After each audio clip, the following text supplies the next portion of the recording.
Well, hello, everybody, and welcome to another edition of Faster Masters Rowing Radio, where having a rowing coach only makes you better. Following a program gives you a true pathway to becoming a confident sculler who's respected by your peers. You can become the athlete that you want to row with. I'm Rebecca Caroe, and I'm joined as ever by Marlene Royle.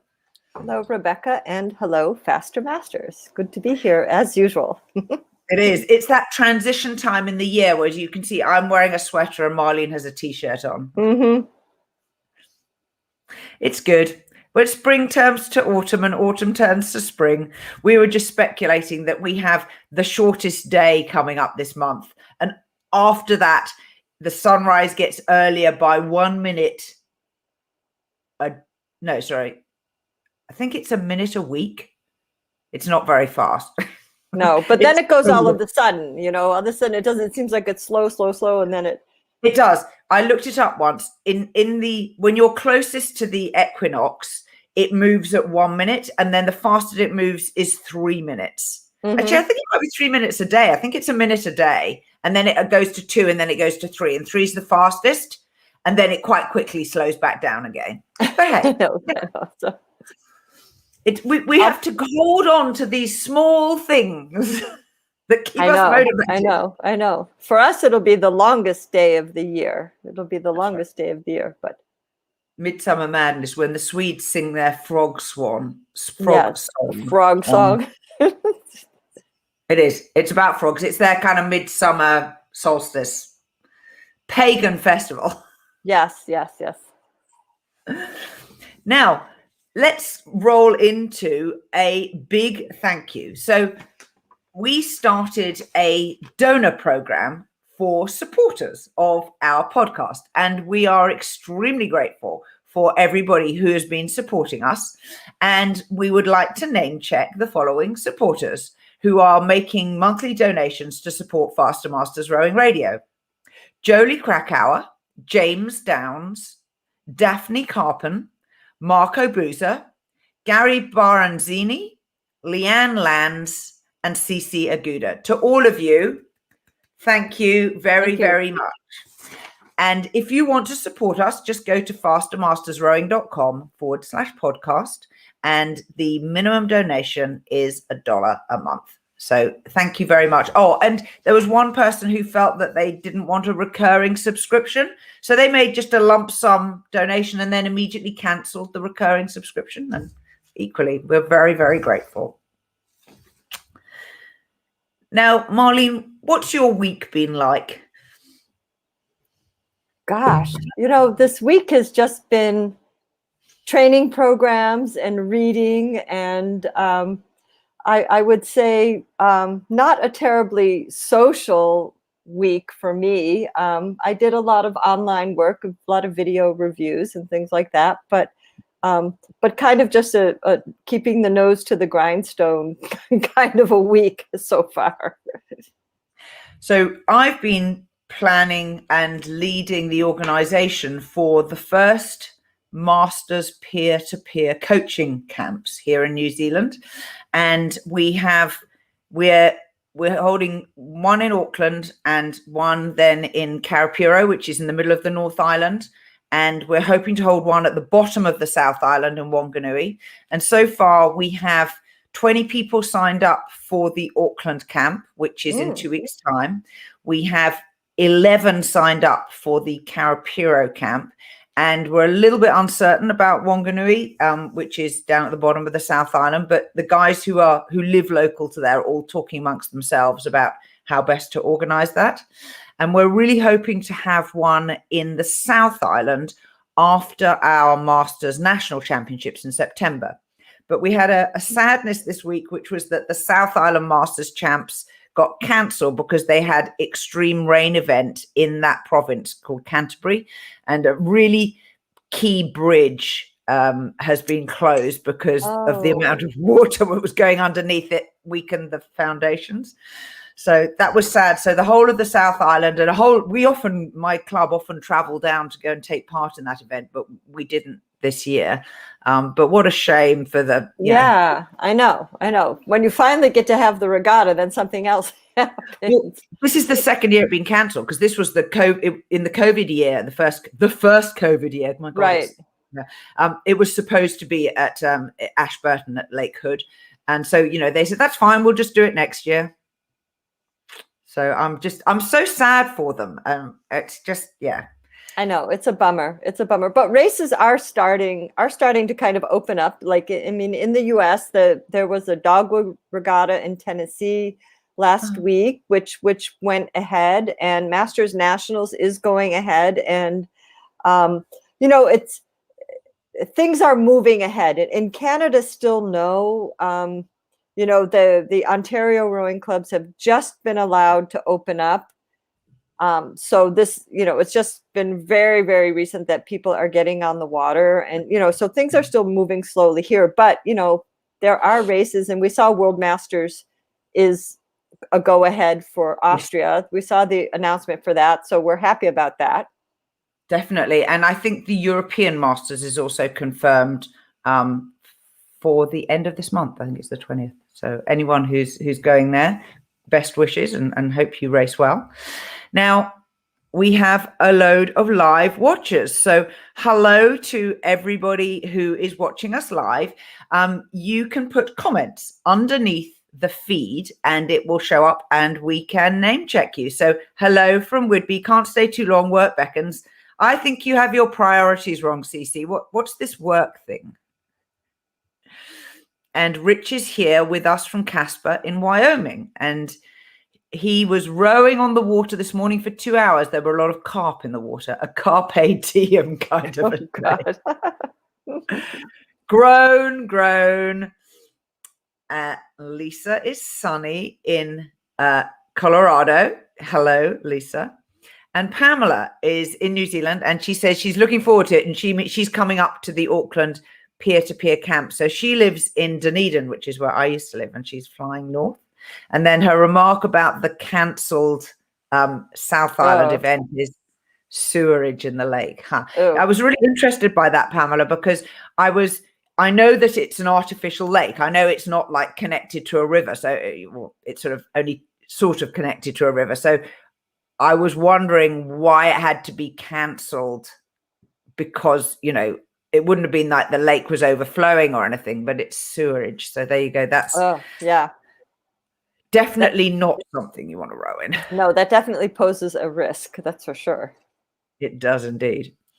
Now, this week, I spent quite a lot of time working on the Faster Masters Rowing Facebook page, and we got a wonderful suggestion from Daphne, who was listening, and she said, how do I find your podcast? And I wrote back and said, it's at the same time every week at 6 p.m. Eastern time.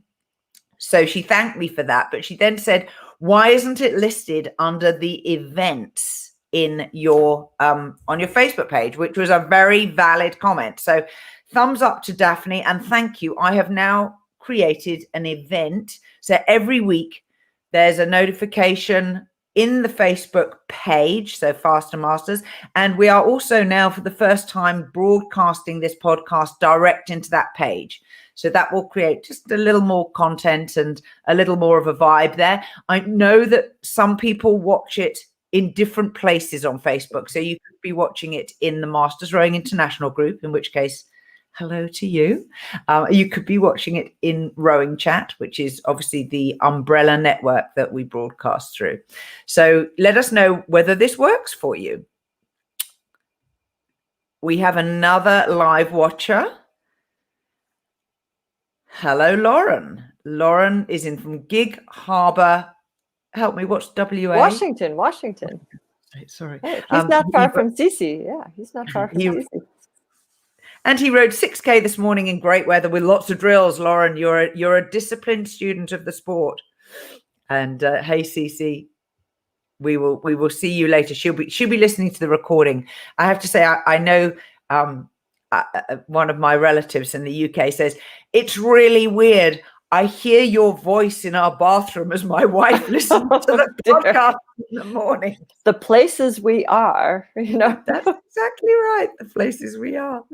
So what I'm going to do is show you my picture. So the picture this week is sorry, let's get rid of the microphone. That is a men's quad who are competing at the last World Masters Games when it was here in Caroe. And they got second to an extremely big and enormously strong Russian quad. And when they stood on the medal dais, I'm not joking, the Russians were their bowman. He was like a head taller than the bowman. And even the stroke guy, who's a big fellow, he was shorter than most of the Russians.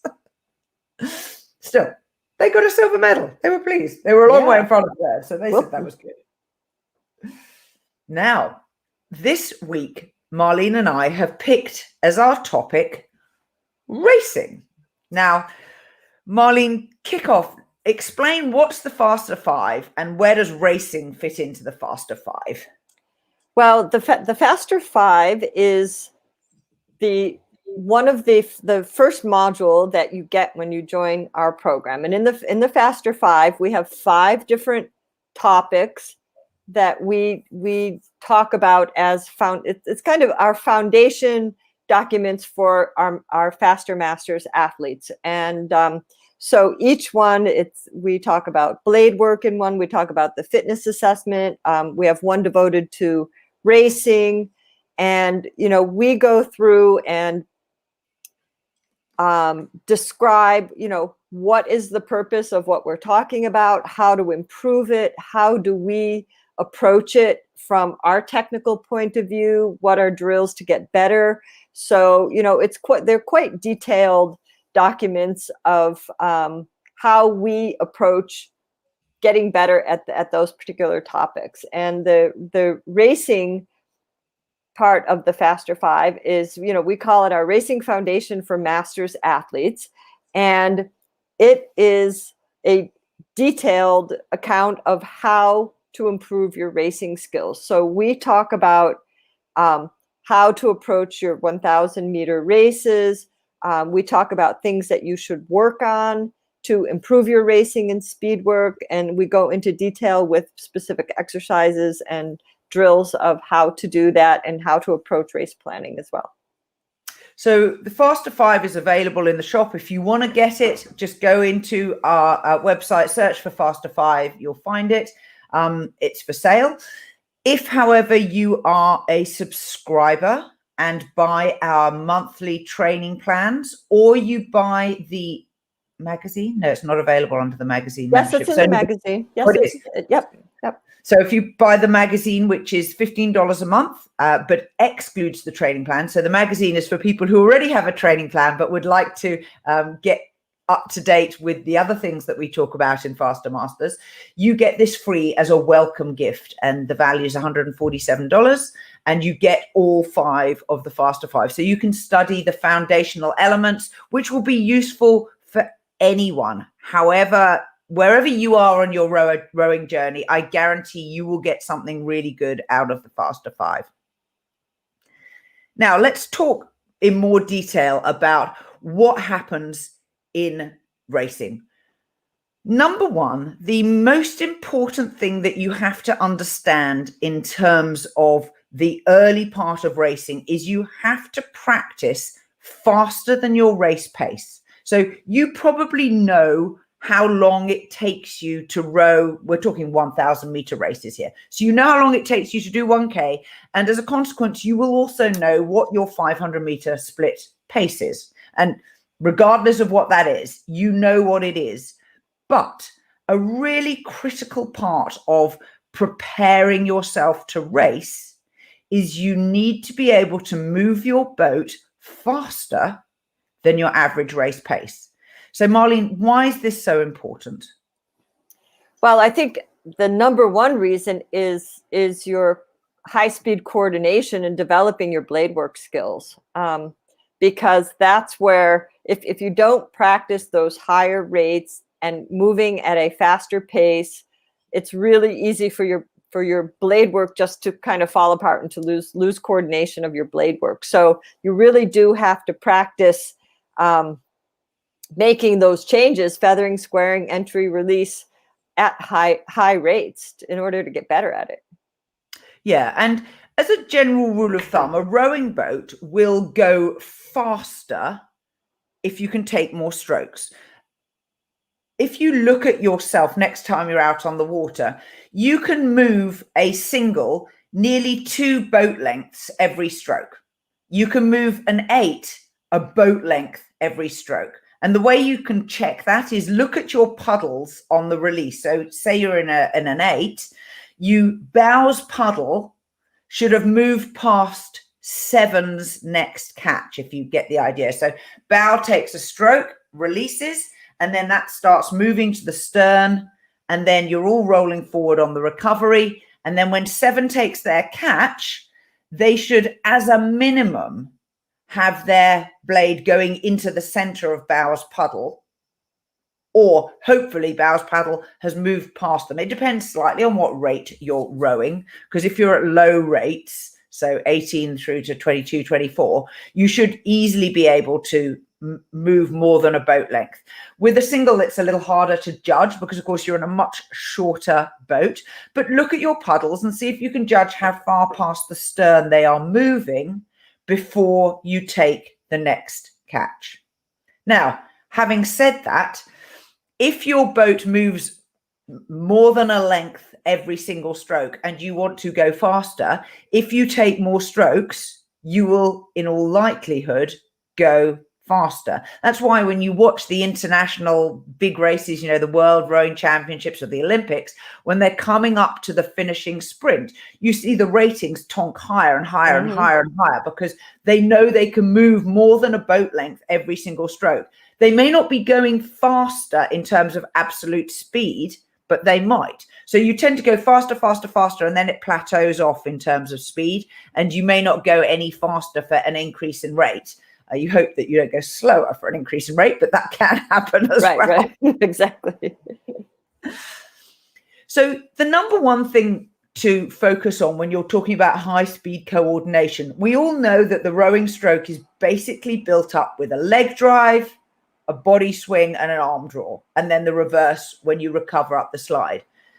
Being able to make that sequence correctly as you move faster is something that takes practice. It's a little bit like running down a staircase. You've probably done this. You can run down a staircase at a little kind of jog, and then you can run down a staircase somewhat quicker, and you can find that when you think about it, you can make your legs, your feet move faster.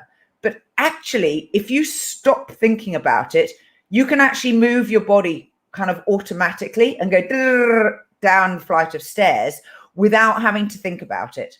And that's the sort of mind-body coordination that we're looking for when it comes to having high-speed coordination and you're trying to row faster than race pace. Marlene, what's your best recommendation for how to practice high-speed coordination? Well, thinking about it in terms of high turnover, I think this is a really important point. And you know, there is a drill called rowing downhill, and in the rowing downhill, and I think you have a similar drill to this too, Rebecca. But you know, like basically in the rowing downhill exercise, you start raising your rate. Okay, so I don't have it memorized right now, but let's call it every 5. Okay. So you go up, you start at a certain rate, maybe you're 24, and then you go up for 5:26, then you go up 5 to 28, up 5 to 30. As you go up, you can keep going up as long as your boat keeps moving faster. And the drill ends if you raise your stroke rate and your boat doesn't go faster. So it's kind of a fun drill, but we'd call it rowing downhill. But I just honestly, off the top of my head, I can't remember if it's. I think we do it in 5-stroke increments. But it's just kind of a fun way to focus on notching up the rating, and making sure that you're not spinning your wheels and seeing, you know, how high can you start to go and keep the boat speed going up. And so that's kind of a fun, that's sort of a fun drill, just to, you know, like you said, focus on that high turnover, because you do have to practice this. So you don't have a lot of time to think when you start getting up. You know, we say, at least in the single, we say, you know, once you're above 30 strokes a minute, life is a little bit different, right? So, you know, but that practice, and I do think for masters, and as we get older and some of our reactions are a little bit slower, whatever your base pace is, whatever that best rate may be, maybe it's 26 for your boat, maybe it's 28, you know, maybe it's 34. It just depends on the boat, the age group. But you want to make sure that you're really proficient at this high turnover, because you might come into that situation in the last 200 or 150 meters where you really have to duke it out with someone. And when you're tired, in order to raise your boat speed, you've got to raise your stroke rate. So I have a second. Yeah, that's really, really good. When you are tired, you can't think, you just have to do. Yeah. It's a little bit Zen-like, isn't it? Yeah, you just have to get more strokes in, period. Just get more strokes in. So another way to practice those higher ratings is to do a slightly different drill than the one Marlene described, although the structure is similar, is that you row for 5 or 10 strokes and then take the rate up. But this time, do it at half slide. Now, half slide is a really good place to be because you have less leg speed, because obviously you're only using half of your legs, but you have to use your back and arms. So it's a short leg drive and then your back and your arms. And so we called it the half slide up 2 drill. It does not incorporate the keeping the boat going faster element that the rowing downhill drill does, but you should be able to do between 4 and 6 steps up. So going up, because you're at half slide, you can take the rate quite high. So you don't need to start at 18. That feels super, super low when you're rowing at half slide. But we just call it, you know, up to. And oftentimes we don't actually keep an eye on the rate. We just go up. And, you know, it doesn't have to be really precise. And it's one of those drills that can be really useful to practice in a pre-race warm-up. So you might, instead of doing short slide work when you initially get into the boat, actually rowing off full slide and then drop down and do some half slide up 2s. That can really help you get into the zone of moving quickly. Those are a lot of fun too. Back in my racing days, you know, when in the single, I would work on half slide accelerations. I used to do a lot of that type of work. And sometimes, you know, my goal would be the end of 20 to be hitting 50 strokes a minute. That's what I was aiming for. You know, so just like boom, boom, boom, boom, boom, boom, boom, like you said, really, really quick and clean.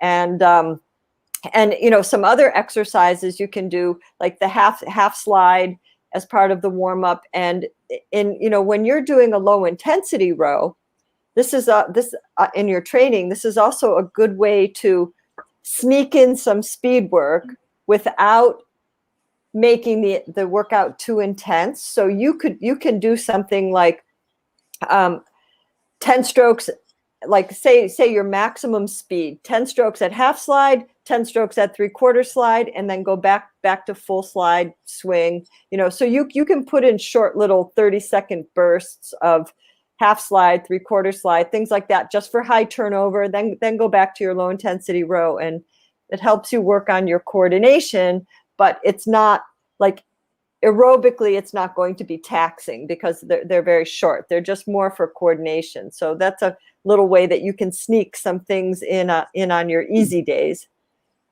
Exactly. And it's because it's not very stressful on the body. I mean, yeah, you might end up out of breath, but you know, it's not for a very long period of time. So that's what makes it quite nice. And they're fun. And actually, when you're doing a long row, you can toss these in anytime. You know, when you just feel like, oh, I just want to notch it up for 30 seconds, go to half slide and just, you know, boom, boom, boom, boom, boom, boom, boom, and then relax, swing again. And, you know, you can put them in sporadically as you feel like it.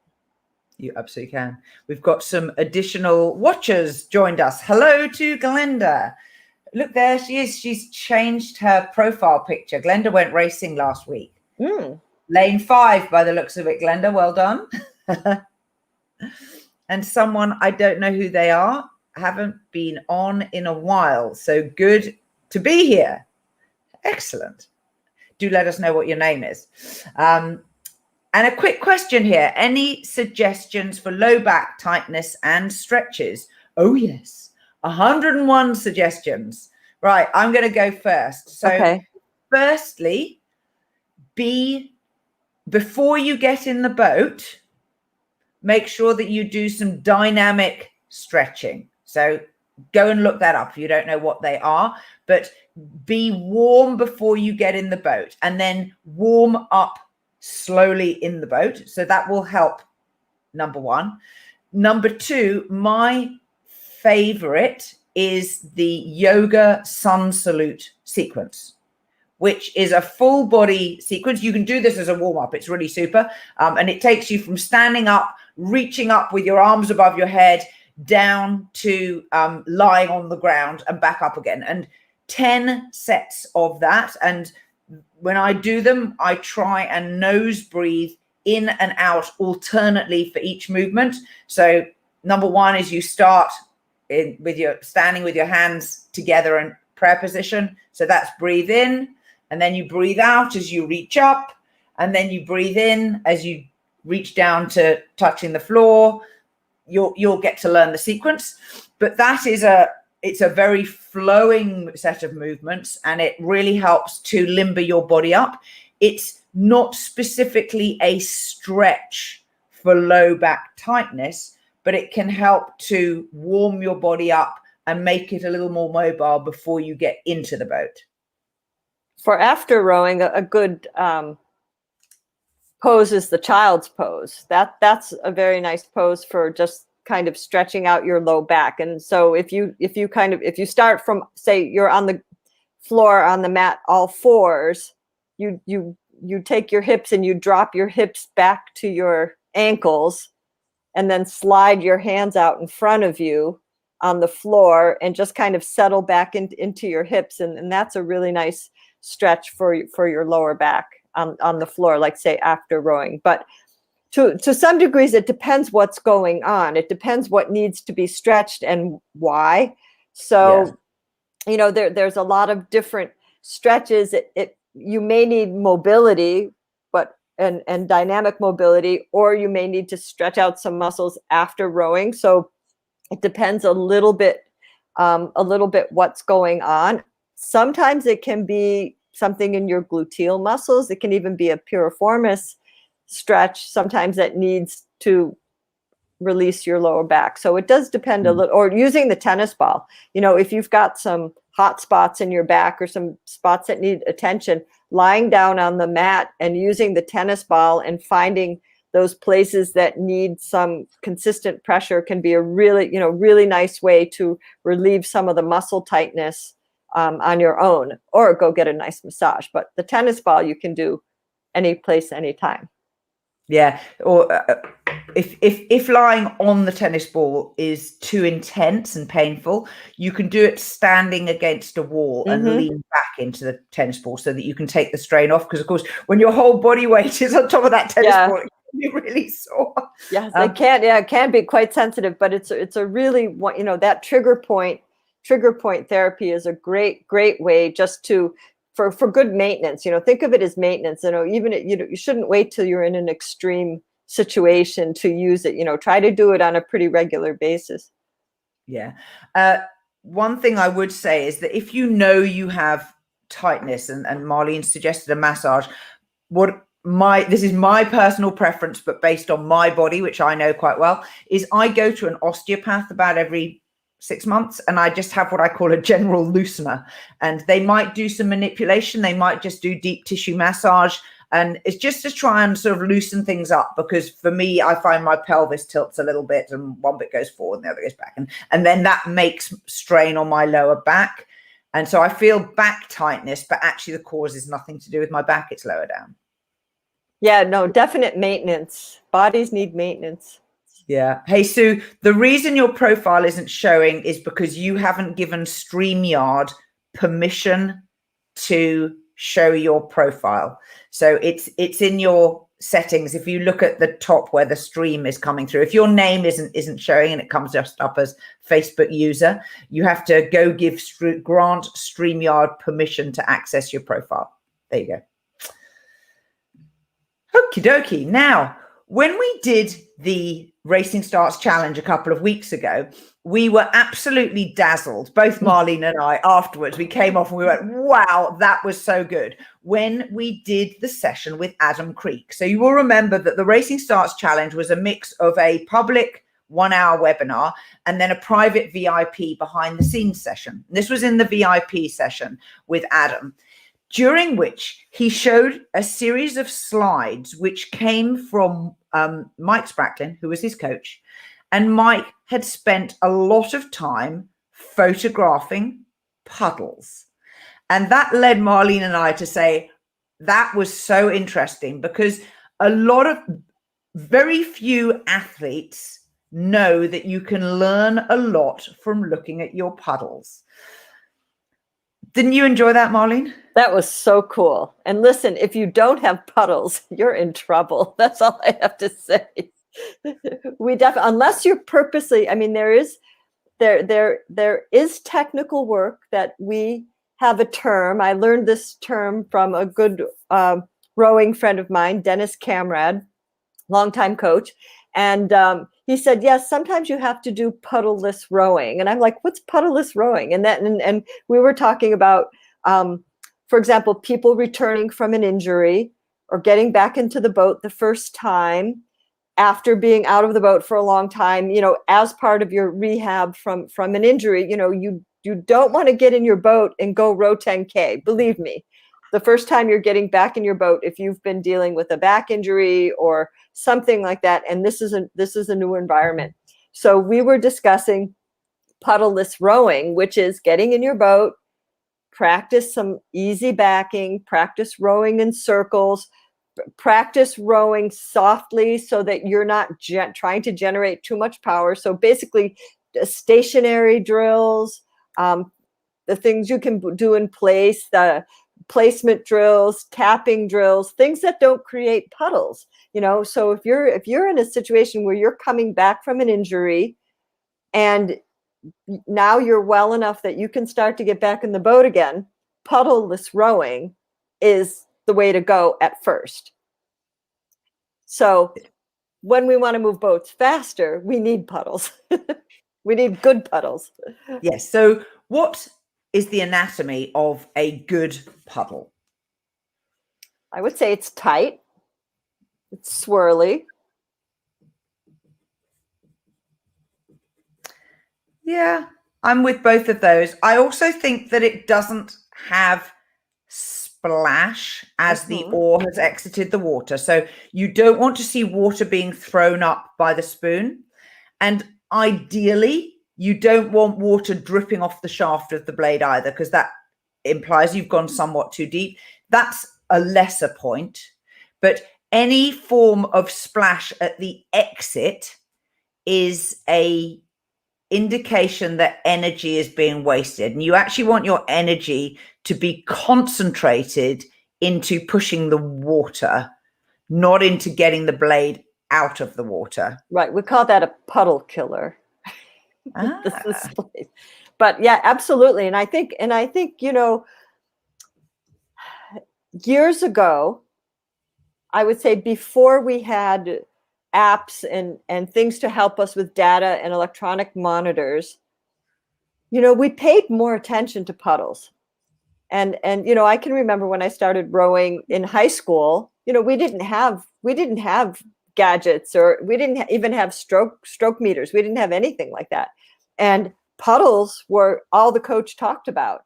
And then kind of, I feel like in recent years, people have forgotten about puddles a little bit, because we're focused on the data tells us about how fast we're going, but it doesn't, and it gives us important feedback, but the puddles give us some really important feedback about the power application, the exit, like Rebecca says, if you're dragging out of the water and water's dripping off the shaft, you're killing your puddle. You're dispersing your puddle. We want that to be a nice solid puddle that represents energy.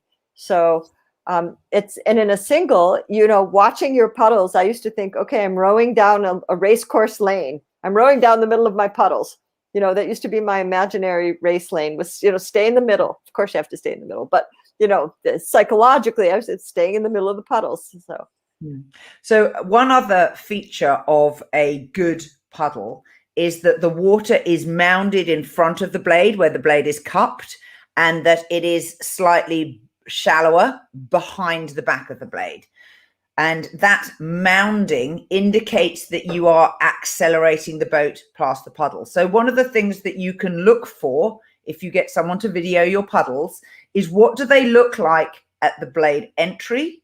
What do they look like at the midpoint in the drive? And what do they look like at the exit? Because quite a lot of masters, I observe, don't continue to accelerate in the second half of the power phase. And what happens is the mound reduces at the front, and then at the back, the hollow fills up. And so there's less of a contrast between in front of and behind the spoon. So that's another thing that you can look at. It's a sign about how you're applying your power. And if the blade starts to slip, it's going to mess up your puddle, so keeping that good pressure and accelerating the boat and you see that water build up in front of the blade, that's preventing, a lot of slip. So you're moving past your blades. It was one of the most powerful demonstrations of how the rowing stroke works that I saw years ago. British Rowing did a round the country seminar series called Applying British Rowing Technique. And in fact, if you want to see the slides for what is British rowing technique, they're published on the Row Perfect website, and I got a copy of them. And they had a whole load of, we went to lots and lots of different towns, but one of the, there was a guy who was a coach educator, I'll think of his name in a minute, and he had this awesome illustration, and he stood in the middle of the aisle between the rows of seats where we were sitting, and he turned round with his back to us, and he used his arms to demonstrate. He said, my arms are the oars. And he said they go into the water, and then he would step back 2 or 3 paces. So his arms were behind him, and then they come out and feather, and then they go in, and he put them behind him, and he'd step back another 2 or 3 paces, and then they come out. And it was a wonderful way just to illustrate how the boat moves past the blade, that the blade, once in the water, actually doesn't move very much. It maybe moves about this much. And it's a levering the boat past the blade, almost like you're leapfrogging it, I suppose. Except you're not, because it's horizontal. But yeah, I just thought that was fantastic. I will think of his name. He worked with Rosie McLaughlin. Mm-hmm. He was a tall, I can't think of his name. Yeah. But in terms of your impression, I mean, I think that's a really, really important point. This ties in with your puddles. Your puddles tie in with moving the boat past the blades. So this is when, when we can get into semantics of vocabulary, if one is told to pull, that does not always make you move the boat past the blade, which is what we want. Because if we, as Rebecca mentioned, if in the third half of the drive, if you pull, you're going to rip through your puddle, because you have to work into the puddle and into the blade to hold that energy as your boat continues to accelerate and you're getting closer to the point where you're going to take the blade out. So it's, having that impression of you place the blade and you move past the blade. When you have moved past the blade, it is time to take it out, right? Precisely. Otherwise, you're just dragging your blades in the water, which is why we don't want you to go too far, because otherwise you're just having a nice time dragging your blades along with you. So that's right, and you'll be braking, actively slowing the boat down. Adrian is watching live. Adrian Ellison, Olympic gold medalist from 1984 in the Cox 4, says, and coached by Mike Spracklin, I would say. Wonderful, yes. He says, a good puddle is like a rosebud, blossoming as it leaves the blade.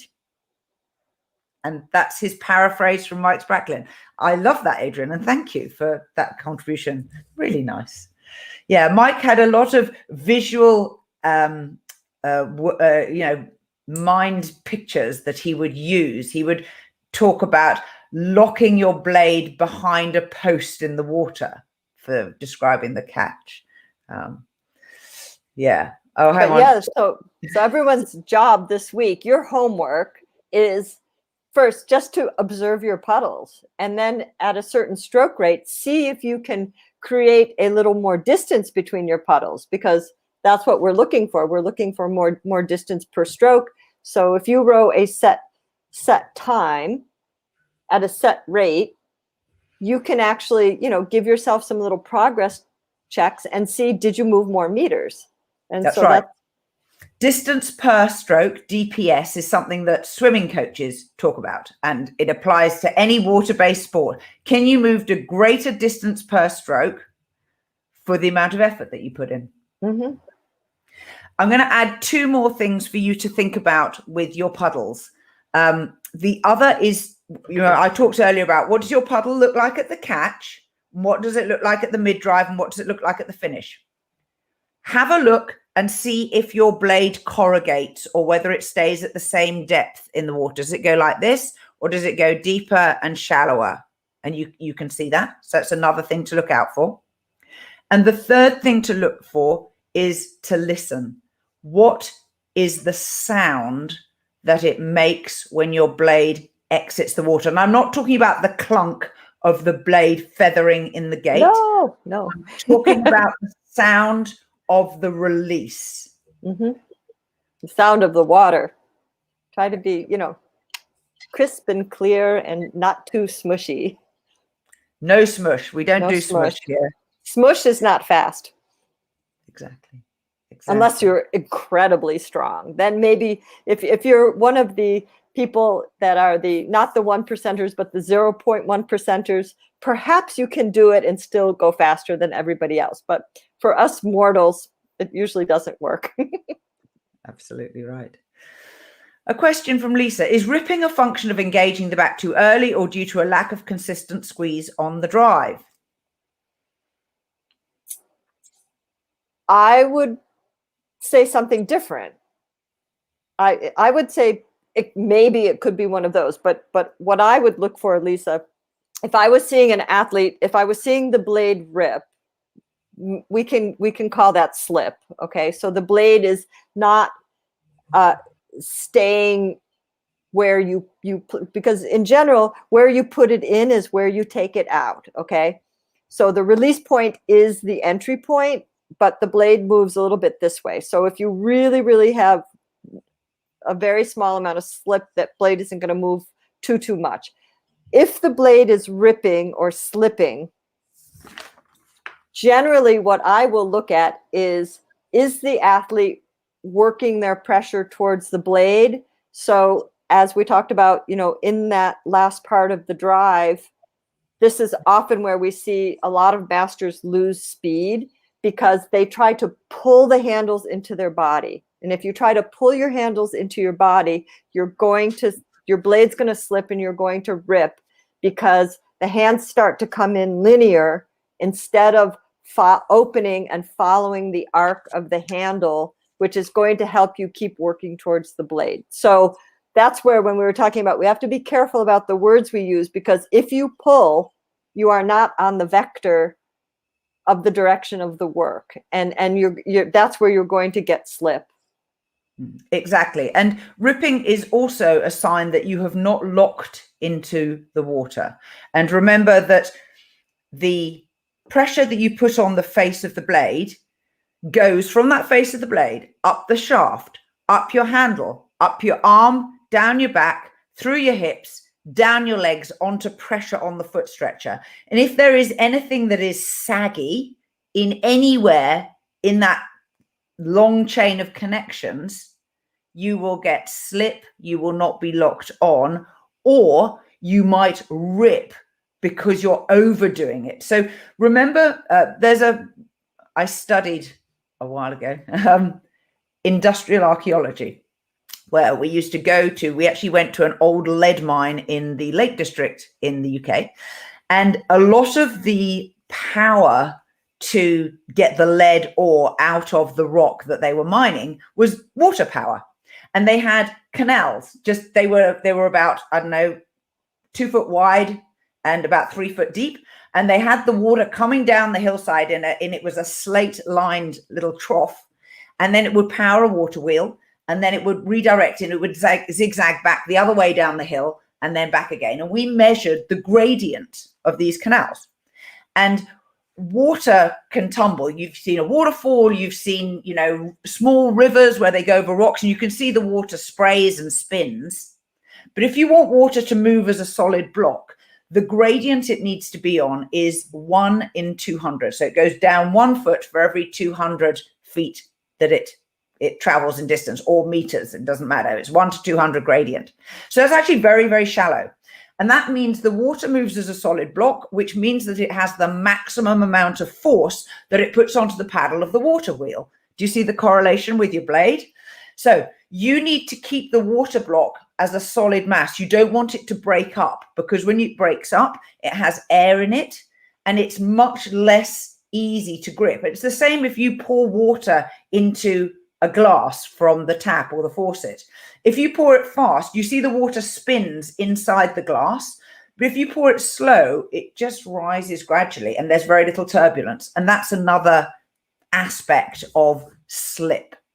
Mm-hmm. I think definitely this illusion of trying not to overwork the water. So in answer to Lisa's questions and building on Rebecca's comments, look, if you're ripping, first of all, where is the ripping occurring? Is it occurring as you place the blade in? Is it occurring mid-drive into the release? Because you simply the entry can be too aggressive. You don't need a ton of energy to put the blade in the water. You want the energy on the blade once it gets in the water. But it's very, it's a lot of times, people can use too much energy to put the blade in, and it creates too much turbulence, and you're not getting in layman's terms, you're not getting a grip to be able to move your boat past it. The blade is slip. And that's what something like the Empower Orlock, which we talked about with Alex James and the Racing Start, that's one of the things it measures is that slip. So slip is the ripping. Certainly is. Adrian adds some additional observations. He says 2 more. Care of Mike's Bracklin. The oar and puddle should be silent during the drive phase. Noise equals splash or frothiness, which is moving water instead of moving the boat. Thank you. That's a really great analogy. Mm-hmm. That's the word I was thinking for. Mike's analogies. Firstly, the rosebud blossoming, and now moving water versus moving the boat. And he observes the puddle should be tight and dark, not frothy, for the same reasons. Mm-hmm. Very, very nice. I do like that. And of course, Adrian had the benefit of working with heavyweight men who are, by definition, the strongest athletes in the whole power pyramid of rowing. And so, a tight and dark puddle from an Olympic quality heavyweight man is going to be really, really intense. Yes. Can you imagine being in that boat? Whew. Hey, Adrian, was it a hell of a ride? Yes. Gosh, I can imagine. Wow. Exactly. So we've learned a lot today about puddles and also a little bit about rowing faster than race pace. And any final words, Marlene, before we wrap up? I think people should experiment a little bit, and you can combine these 2 exercises. When you start doing some half slide, try to do your half slide with good coordination so that your blade work is good, and you can evaluate that coordination by the quality of your puddles. So though your puddles may not be as big as if you were rowing full slide, you can still have a good quality puddle. And so, look for that frothiness. And I would end on move the boat, not the water. Move the boat, not the water. I would also add to what Marlene says, if you're in a crew boat, have a look at the size of the puddles of the individual athletes. It gives you a clue as to how hard they're working. And that's a topic for another day. So how do you get everyone working to the same intensity? But, the amount of power people are able to apply is a function of their strength and their conditioning, how trained they are as an athlete. And it's not necessarily that you're not going to make the crew because you can't make as big a puddle as somebody else. We're all masters and we're rowing with people who are always better and worse than ourselves, which is a very good human leveler. But I do take a look at the puddles because it gives you some really good clues as to what are the things you might do to improve, or what are the things that are possibly causing some of the erratic nature of your rowing. So this has been Faster Masters Rowing Radio, where having a coach only makes you better. Following a program gives you a true pathway to becoming a confident sculler who's respected by your peers. It's been marvelous having you this week. We would love you to subscribe, which you can get our newsletter at fastermastersrowing.com. You can subscribe in YouTube if you just want to get the videos each week of what we broadcast, and keep those questions coming. Tell your friends. And if you're on Apple Podcasts, leave us a review. That would be marvelous because it substantially helps our ratings in the podcast rankings.